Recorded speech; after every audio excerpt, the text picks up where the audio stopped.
Perkenalkan, nama saya Ari Susanti. Saya dari Siamolek.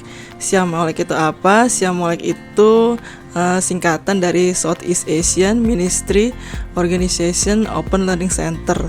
Kami lebih kepada bagaimana mengkaji gitu ya, kajian-kajian terkait pendidikan terbuka jarak jauh gitu, atau flexible learning juga gitu ya di Indonesia untuk bisa disuarakan ke regional Asia Tenggara gitu.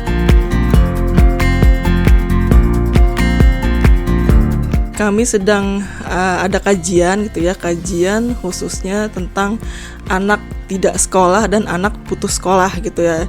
Mungkin gak cuma anak-anak tapi juga usia remaja ataupun yang usia mungkin sampai 21 tahun lah, seperti itu ya. Yang kita sebenarnya ingin membuat semacam pemetaan ataupun pengen tahu gitu sebenarnya anak-anak ini atau remaja-remaja ini mengakses pendidikan itu seperti apa gitu ya. Mungkin mereka tidak masuk ke dalam sistem pendidikan formal gitu, ataupun mereka mungkin pernah ada di pendidikan formal tapi sekarang tidak di pendidikan formal tuh, mereka untuk mendapatkan layanan pendidikannya seperti apa gitu.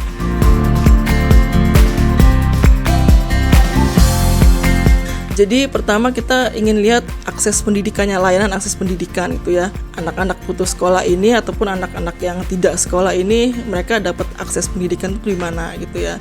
Setelah itu kita ingin melihat bagaimana mereka belajar gitu di, kalau misalkan mereka sudah masuk ke dalam satuan pendidikan gitu ya, kalau di sini SPNF-nya gitu ya, mereka belajarnya seperti apa sih gitu. Karena kan anak-anak ini bisa dibilang khusus gitu ya, karena ya mungkin mereka ada jeda beberapa waktu setelah mereka keluar dari pendidikan formal, kemudian mereka masuk lagi ke pendidikan ini. Jadi kan dari sisi usia mereka mungkin akan jauh lebih dewasa daripada usia seharusnya gitu di kelas mereka gitu. Jadi kita ingin tahu mereka cara belajarnya seperti apa gitu ya.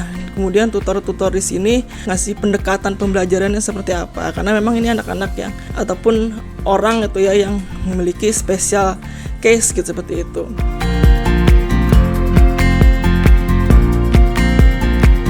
Ya, jadi kita ingin coba untuk membuat rekomendasi gitu ya.